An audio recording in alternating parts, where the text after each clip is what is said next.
चार बड़ी खबर यार, और है भी बड़ी धमाकेदार।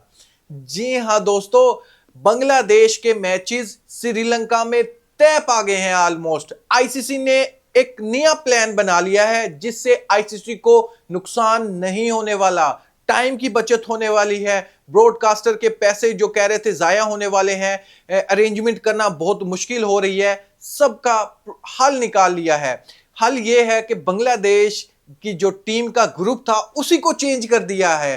आप ये ग्रुप की जो लिस्ट है इसको आप चेक करें। बांग्लादेश की टीम टी20 वर्ल्ड कप में है सी ग्रुप में, लेकिन इससे ऊपर कौन सा ग्रुप है? बी ग्रुप है। सी ग्रुप के जितने भी मैचेस हैं वो है इंडिया के अंदर। बी ग्रुप में अगर बांग्लादेश टीम को शामिल कर दिया जाए, वहां से ऑस्ट्रेलिया को निकाल कर सी ग्रुप में शामिल कर दिया जाए, इससे आईसीसी को बड़ा फायदा हो सकता है और बांग्लादेश की जो कंट्रोवर्सी बनी हुई है मैचेस को लेकर, इसमें बड़ा रिलीफ मिल सकता है। इसके पीछे रीजन सबसे बड़ी ये है कि मैं आपको शेड्यूल आपके सामने रखना चाहता हूं ग्रुप बी का। ग्रुप बी के जितने भी मैचेस हैं वो सारे के सारे जितनी भी टीम्स हैं उनके मैचेस है सिर्फ और सिर्फ श्रीलंका में। जी हां दोस्तों, आप यहां चेक कर सकते हैं, कोई कोलंबो में है यानी श्रीलंका के ग्राउंड में जितने भी मैचेस है, ग्रुप बी में जितने भी टीम्स हैं उसके सारे के सारे मैचेस है श्रीलंका में।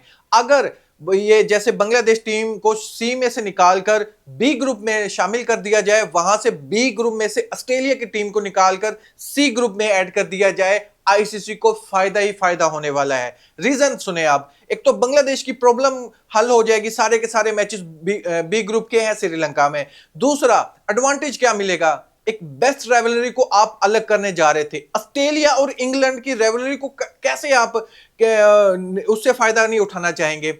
ऑस्ट्रेलिया और इंग्लैंड का जब मैच होगा ग्रुप में तो आपको फायदा ही होगा, ग्राउंड फुल मिलेंगे, सब लोग देखना चाहेंगे। मुझसे पूछे, मैं ज्यादा लाइक करता हूं ऑस्ट्रेलिया और इंग्लैंड का जब मैच चल रहा हो, जैसे इंडिया पाकिस्तान का हो, ऐसे ही ये मैच होता है उनके नजदीक ऑस्ट्रेलिया और इंग्लैंड का। आईसीसी ने कितना ब्लंडर मारा था इंग्लैंड को ऑस्ट्रेलिया को अलग अलग ग्रुप में करके, तो फायदा होने वाला है दोस्तों। ये बड़ी ब्रेकिंग न्यूज मैं आप लोगों के सामने लेकर आया हूं। दूसरी जो बड़ी अपडेट है दोस्तों, इसको देखें, ये अपने आप को अब जर्नलिस्ट कहता है। ये पहले हम इसको कहते थे ये न्यूट्रल है, लेकिन यकीन करो ये न्यूट्रल नहीं है, बिल्कुल भी नहीं है यार। इतने बड़ा झूठा क्लेम करना, वो भी दुनिया के सामने, मैं नहीं मान सकता। यानी इसका कहना है, जो पाकिस्तानी मीडिया पर खबरें चल रही हैं, ओमान में पाकिस्तानी टीम के प्लेयर शामिल हैं, ओमान की टीम में और यूएसए की टीम में और जिम्बाब्वे की टीम में, बहुत सी टीमें हैं जिसमें पाकिस्तानी पासपोर्ट होल्डर, यानी जिसके पास पाकिस्तानी पासपोर्ट है, वो दूसरी कंट्री की तरफ से खेल रहे होते हैं। आप जानते हैं यूएसए में इंडिया के भी प्लेयर खेलते हैं, पाकिस्तानी भी खेलते हैं, लेकिन वीजे के हवाले से ये इंफॉर्मेशन आ रही कि वीजा नहीं दिया जा रहा इंडियन गवर्नमेंट की तरफ से टी20 वर्ल्ड कप खेलने के लिए। यानी जिस प्लेयर के पास पाकिस्तानी पासपोर्ट है उनको वीजा ही नहीं दिया जा रहा, टी20 वर्ल्ड कप खेलने के लिए नहीं आ सकते। लेकिन इनको चपेड़े बहुत पड़ रही हैं उधर से। जिम्बाब्वे जैसी बड़ी टीम का ये कहना है, अगर सिकंदर रजा को आप वीजा नहीं देते तो हम वर्ल्ड कप का बाइकआउट कर देंगे। यार अंदाजा लगाएं, जब से पाकिस्तानियों ने इनको सीधा किया ना बीसीसीआई को सामने खड़े होकर, फिर उसके बाद बांग्लादेश, अब जिम्बाब्वे जैसी टीम कह रही है कि अगर हमारे कप्तान को आप वीजा नहीं देते हम वर्ल्ड कप खेलेंगे नहीं, यानी वर्ल्ड कप का बाइकआउट कर देंगे। ये दादागिरी मजीद नहीं चलने वाली। अब इनको समझ जाना चाहिए कि अब बहुत हो गया है, अब इनकी मनमानी नहीं चलेगी, हर जगह से आपको जलील होना पड़ेगा और जलील हो रहे हैं। अब जो विक्रांत गुप्ता ने कहा था कि ये सिर्फ पाकिस्तानी मीडिया चला रहा है खबरें, ऐसी वैसी कोई बात नहीं है, मैं आपके सामने सबूत ये रखता हूं दोस्तों, ये हकीकत है। ये अपनी कंट्री को सिर्फ डिफेंड कर रहा है। इन्होंने वीजे रिजेक्ट किए हैं, क्यों? कि पाकिस्तानी पासपोर्ट होल्डर है, हम उनको वीजे नहीं देंगे। रीजन क्या रखा है कि जैसे बांग्लादेश को इन लोगों ने कहा था कि मुस्तफिजुर रहमान को ना लेकर आए, बांग्लादेशी फ्लैग का इस्तेमाल ना करें अगर इंडिया में आप आते हो तो इसी वजह से कि सिक्योरिटी प्रॉब्लम की वजह से सिक्योरिटी कंसर्न बढ़ सकते हैं। तो इस रिलेटेड भी अगर कोई पाकिस्तानी प्लेयर शामिल है किसी टीम में तो सिक्योरिटी प्रॉब्लम हो सकती है, सिक्योरिटी कंसर्न बढ़ सकते हैं, ऐसा इन लोगों का मानना है। इसी वजह से वीजा रिजेक्ट हो रहे हैं, और ये पहली बार नहीं हुआ, पाकिस्तानियों के साथ पहले हो चुका है। दूसरा मैं आपको बताना चाहता हूं प्रूफ, ये देखें, जो यूएसए का बेस्ट बॉलर है अली खान, बेस्ट बॉलर है ये यूएसए की टीम का, मेन वेपन को यूएसए की टीम अपने घर छोड़ जाए और जंग पर चली जाए, ये कैसे पॉसिबल हो सकता है? तो अली खान को उन लोगों ने लेकर जाना है, और अली खान ने बकायदा इंस्टाग्राम पर स्टोरी भी ये लगाई है कि देखें ये हाल है उन लोगों का, यानी मुझसे इतना वो डर रहे हैं। मैं तो सिर्फ पाकिस्तानी एक शहरी हूं, आपको इतना खौफ नहीं खाना चाहिए सिर्फ एक ही बंदे से।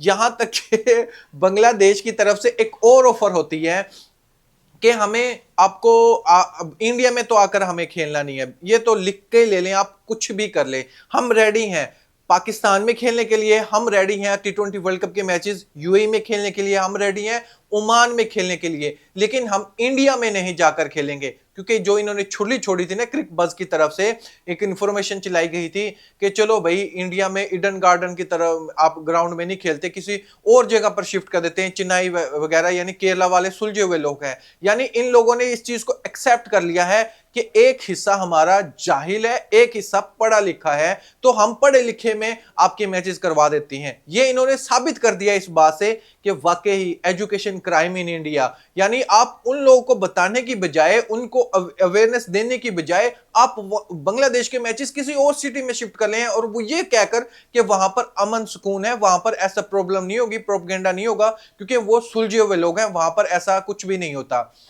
यानी आपने मान लिया इस बात को कि हाँ आधे इंडिया में ऐसा होता है, नॉर्थ इंडिया में ऐसा नहीं होता, यानी अपने ही बनाए हुए इन लोगों के फार्मूले हैं। ये लॉजिक पर बात कर रहे हैं या अपने आप को बदनाम कर रहे हैं, दुनिया के सामने रिप्रेजेंट कर रहे हैं कि वो देखो हमारा हाल कैसा है। दोस्तों लास्ट में मैं आपका ओपिनियन जानना चाहूंगा, स्पेशली इंडियन गवर्नमेंट यानी मोदी है वहां पर, क्या ये क्या करने लग रहा है, क्रिकेट को कैसे तबाह बर्बाद कर रहा है, वीजा नहीं दे रहा किसी के पास पाकिस्तानी पासपोर्ट है, तो ये क्या लॉजिक बनता है? वो तो उनकी टीम की तरफ से खेल रहा है, उनकी अकोमोडेशन वहां पर है, मे बी उनको कंट्री का स्टेटस भी दे दिया गया हो, लेकिन इनको प्रॉब्लम ये है कि नहीं ये पाकिस्तानी है, हम इस वजह से वीजा नहीं देंगे। ऐसा तो नहीं होने वाला ना।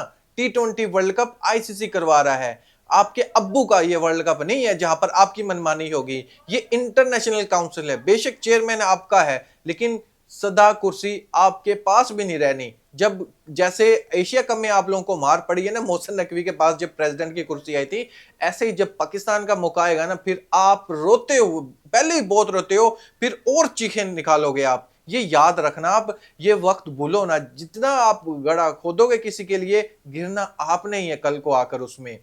इसके बारे में बताइए कि ये अपनी मनमानी तो करें जय शाह के हवाले से, क्या ये इनको कल को अपना इंजाम के बारे में ये नहीं सोचते? दूसरा ये कि बांग्लादेश को जो ग्रुप बी में शामिल किया जा रहा है, ये प्लान कैसा लगा आपको? मेरे ख्याल से ये बेस्ट ऑप्शन है, बांग्लादेश को ग्रुप बी में शामिल कर देना चाहिए, क्योंकि ग्रुप बी के सारे मैचेस हैं सिर्फ श्रीलंका में, तो ऐसी प्रॉब्लम नहीं होने वाली। जैसे सेमीफाइनल हो या फाइनल हो तो उसके आप भी हल निकाला जा सकता है, ऐसी ब्रॉडकास्टर को कोई तकलीफ नहीं होने वाली, कोई पैसा खर्च नहीं होने वाला। एक टीम वहां से आई है, दूसरी टीम वहां पर जा रही है, तो सेम अकोमोडेशन होती है, सेम स्टाफ होता है, आई थिंक ऐसी कोई प्रॉब्लम भी नहीं रहने वाली। इन सब चीजों पर आपकी क्या राय है? कमेंट बॉक्स में मुझे जरूर बताइएगा। Thank you, Allah Hafiz.